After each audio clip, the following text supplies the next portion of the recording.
Miss Flatbed Red here. I'm asked pretty often to post more videos of my artwork. Unfortunately, they don't get that much interaction usually, so if you like what you see or have any questions, please let me know in the comments and I'll do my best to help you, or just say thanks for watching. This is an 11 by 14 inch gouache painting that I completed near the end of 2023. It took about 16 hours start to finish. Gouache is opaque watercolor. It was used pretty frequently in the middle part of the 20th century for ads and posters, things like that. I used a limited palette of about 7 different colors, 2 blues, yellow, green, red, black, and white. I think that was it. You'll see in the palette to my left here. I move it around a lot too, apologies for that.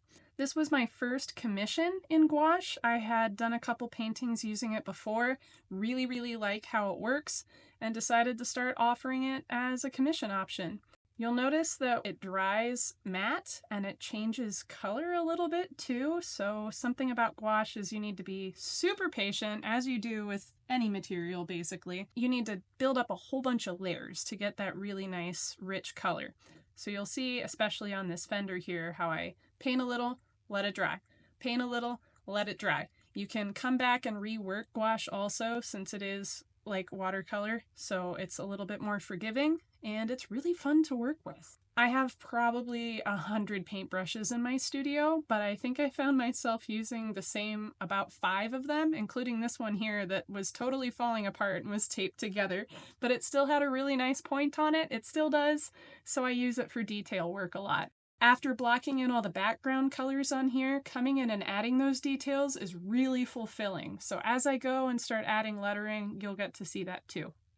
More so than acrylic paint or my pencil and colored pencil drawings, you can get some extreme fine details, just as fine as your brushes that you're using with gouache and watercolor paint.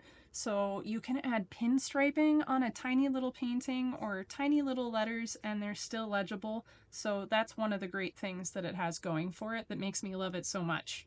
The yellow stuff I'm painting around here on the mirror, there's some on the step and the wheel, and there was some on the grill. That's called masking fluid, and it protects the white paper so you can paint around it, peel it away, and still have that bright white. Unfortunately, this stuff stained my paper yellow, so I had to fix some stuff that was stained, and you can't tell in the final product. A reminder that metal isn't just silver. It reflects the things around it, so make sure that you're really looking at that reference photo or that truck in front of you and seeing those reflections and trying to match those in your artwork too. That's a huge hint to make it look way more realistic. Use black sparingly. It turns things pretty muddy too. Try to use other colors, maybe do some research if you're not familiar with the color wheel to see what colors you can mix together to make blacks rather than just using blacks straight out of the tube. That'll also help make things look warmer or cooler and more realistic. If you're interested in trying gouache, watercolor, acrylic, any other sort of paint like that, my biggest hint to you, no matter what material it is to get really familiar with your tools before you dive into a big project. So like I said, this was my first commission using gouache, but I had done other little projects and things for myself. So make sure you're really familiar with your tools and your subject matter before you dive into something big like this. Don't be afraid to use tools to help you achieve the end goal that you really want. Those lines on the building that just magically appeared? Heck yeah, I used a ruler. I even used a gray pen instead of paint. Yes, I have somehow had people in the past tell me that using a ruler is cheating and doesn't make it freehand, and my answer to them is, would you tighten a bolt on your truck with your bare hands? No, you'd use a wrench.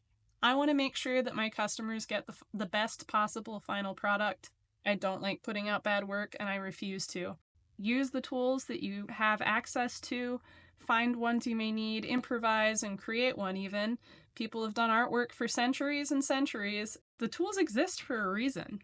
If you like what you see or have any questions, let me know in the comments. Hit that subscribe button and go to missflatbed.red for more. Thanks for watching!